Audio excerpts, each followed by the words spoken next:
エモエモ。こんにちは、エモコです。今回はピヨンの液晶ペンタブレットカンバス13ジェン3をレビューします。この液タブは3万円台で買えるかなり安い液タブなのに、プロ向けの高い液タブと同じ筆圧感知16000の高性能なペンに対応していて、なるべく安く書き心地にもちゃんとこだわりたい人にすごく良さそうな液タブなので、今回は実際に絵を描いてみて書き心地を詳しくレビューしてみたいと思います。さらに今回はキャンバス13のプレゼント企画を動画の最後にお知らせするので、欲しい人はぜひ応募してみてください。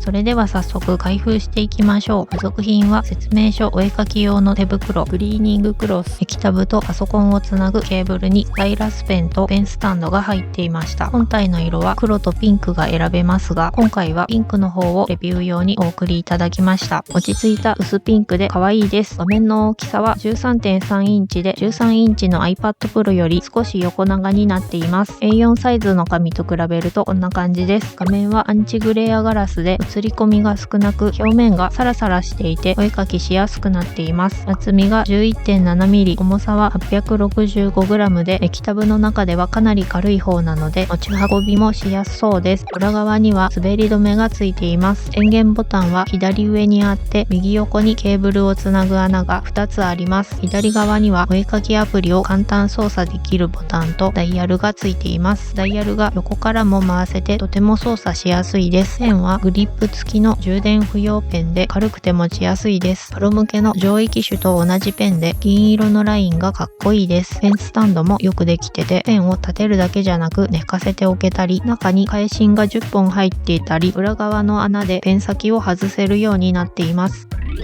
それでは実際に使ってみます。この液タブはパソコンにつながないと使えないので、最初に付属の 3-in-1 ケーブルでパソコンとつなぎます。液タブ側は1本つなぐだけでいいので、机の上がすっきりして設置や片付けが楽にできそうです。HDMI がついていないパソコンにつなぐときは別売りの USB-C ケーブルが必要です。パソコンを持っていない人は一部の Android スマホでも使えるみたいです。液タブをパソコンにつないだら公式サイトから設定アプリをインストールします。他の液タブから乗り換える人は先に古いアプリを消さないとちゃんと動かないことがあるので気をつけてください。設定アプリではペンの感度やダイヤルとボタンの設定を細かく調整できます。ペンは本荷重が軽めで筆圧感知16000に対応しているので、ペンを画面に乗せただけのような軽めの筆圧から結構強めの筆圧までちゃんと認識してくれます。設定画面で試し書きすると筆圧の変化が見れたり、ペンの感度を調整できるので自分好みに調整すると良さそうです。設定で画面を180度回転するとボタンが右側に来るので、左利きの人でもちゃんと使えます。私はボタンとダイヤルをこんな風に設定してみました。ペンにもボタンが3つついていて、一番上のボタンを押すと Apple Pencil Pro のスクイーズみたいによく使うツールを簡単に呼び出せて便利です。パソコンの設定によって液タブの表示がおかしいことがあるので、ディスプレイ設定で表示画面を拡張するを選んで拡大縮小を100から 125% くらいにすると見やすくなりました。液タブにカーソルが表示されずメイン画面のカーソルが動いてしまうときは、設定アプリの作業領域で液タブの方をクリックすると治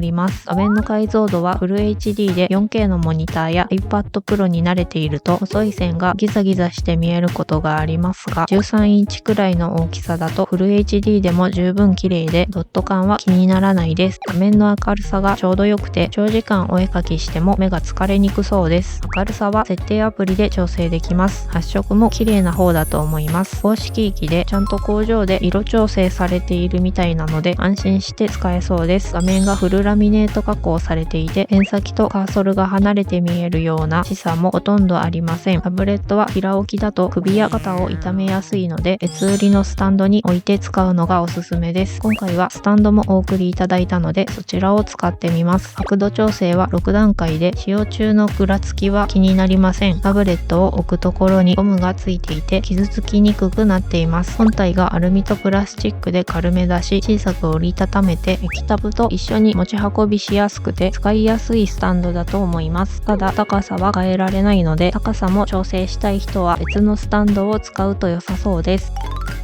それでは実際にクリップスタジオで書いてみます。お絵かきアプリは別売りですが、ほとんどの有名アプリに対応しています。試しに色々書いてみましたが、本荷重が軽くてペンを軽く置いただけでも書けるし、安いけど書き心地はいいと思います。ペン先の沈み込みも気になりません。ペンの書き味は紙に鉛筆で書くようなザラザラ感はないけど、光沢フィルムみたいにツルツルしてなくて書きやすいです。筆圧をかけずにシュッと書いた線も綺麗だし、結構強めの筆圧もちゃんと認識してくれるので、濃淡のグラデーションや線の太さのコントロールがしやすいです。線が遅れて書かれるような遅延もありません。線をゆっくり斜めに引いた時に線がなみなみする感じが少しありますが、絵を描く時にはあまり気にならなかったです。画面端でカーソルが少しずれるけど、ボタンを押し間違えるほどではなく、真ん中の方はほとんどずれがなくて視差も少ないです。カーソルの見え方は画面を見下ろす角度で変わるので、ずれて見える時は設定アプリのキャリブレーションで調整できます。書き心地に違和感がある人は設定アプリのグラフを調整すると書き心地を細かく調整できるので、自分好みに調整してみてください。